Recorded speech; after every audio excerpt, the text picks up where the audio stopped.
बुलढाणा जिल्ह्याच्या मेहकर आणि लोणार तालुक्यामध्ये जून महिन्याच्या अखेरच्या आठवड्यात अक्षरशः ढगफुटी सदृश्य पाऊस आला।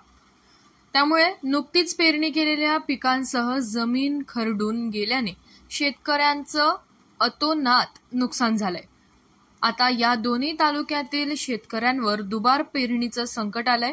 बुलढाणा जिल्ह्यात यावर्षी सरासरी पेरणी क्षेत्रफळ 7,35,000 हेक्टर आहे। त्यापैकी आजपर्यंत 6,20,000 हेक्टरवर म्हणजेच 84% पेरणी झाली आहे। यावर्षी कशीबशी पैशाची जुळवाजुळव करून शेतकऱ्यांनी पेरणी केली, मात्र हे संपूर्ण पीक खरडून गेल्याने मेहकर आणि लोणार तालुक्यातील 4,500 ते 5,000 हेक्टरवर शेतकऱ्यांना दुबार पेरणी विभागाने व्यक्त केलाय।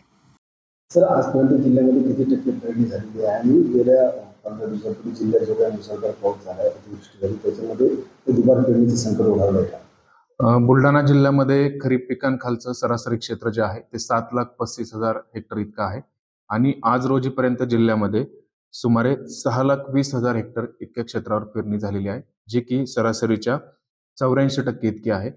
दिनांक 25 ते 29 जून या दरम्यान जिल्ह्यामध्ये काही भागांमध्ये अतिवृष्टी झालेली होती। त्या ठिकाणी आपल्या इथे शेती पिकांचं नुकसान झालेलं होतं।